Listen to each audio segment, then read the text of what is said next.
perkembangan fisika. Baik, untuk yang materi pertama adalah relativitas fisika. Jadi teori relativitas adalah teori yang khusus dan umum yang mengubah pandangan kita tentang ruang, waktu, dan gravitasi. Nah, ini menyempurnakan kita tentang pemahaman klasik. Relativitas ini menjawab pemahaman mekanika Newton, menjelaskan kecepatan cahaya konstan, dan memastikan bahwa gravitasi adalah kelengkapan ruang dan waktu. Nah, untuk tokohnya itu ada Albert Einstein yang didukung oleh perkembangan sebelumnya dari Newton, Galileo, dan Lorentz. Nah, teori ini dikembangkan di Eropa, terutama di Jerman dan Swiss pada awal abad ke-20. Teori relativitas khusus ini muncul pada tahun 1905 dan menyusun hukum fisika yang berlaku universal di kerangka acuan.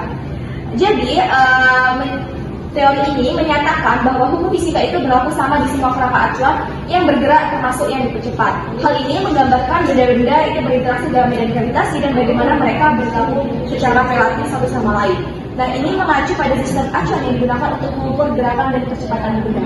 Materi selanjutnya yaitu tentang gelombang cahaya. Next slide. Nah, apa itu cahaya? Jadi, cahaya adalah fenomena fisika yang menunjukkan sifat dualistik, yaitu bersifat sebagai gelombang dan bersifat sebagai partikel. Nah, sebagai gelombang, cahaya itu mengalami yang namanya interferensi dan difraksi. Sedangkan sebagai partikel, cahaya itu menjelaskan efek fotolistrik dan energi terkuantitasi dalam bentuk foton.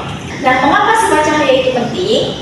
Jadi, pemahaman sifat cahaya itu penting karena akan menjadi dasar dari berbagai teori fisika, modelnya termasuk mekanika kuantum dan teknologi seperti laser, optik, dan sel surya. Konsep ini juga menjembatani pemahaman klasik dan kuantum terhadap alam semesta. Nah, untuk tokoh-tokohnya itu ada Isaac Newton dengan teori partikel, Christiana Huygens dengan teori gelombang, dan Thomas Young dengan eksperimen celah ganda, dan James Clerk Maxwell dengan teori elektromagnetika, dan Albert Einstein dengan penjelasan efek fotolistrik.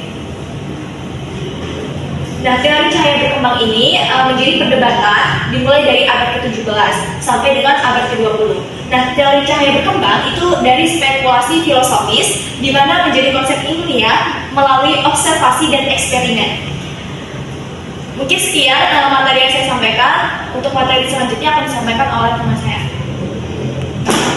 Oke, untuk materi selanjutnya yaitu Einstein dan kritik terhadap mekanika klasik.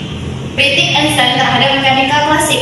Einstein mengkritik mekanika klasik karena mengistimewakan kerangka acuan inersia dan tidak mampu menjelaskan kecepatan cahaya secara konstan dalam semua kerangka. Ia menilai progresi tersebut tidak logis dan terbatas. Kritik ini penting, teman-teman, karena membuka jalan bagi teori relativitas yang lebih universal dan konsisten secara logika.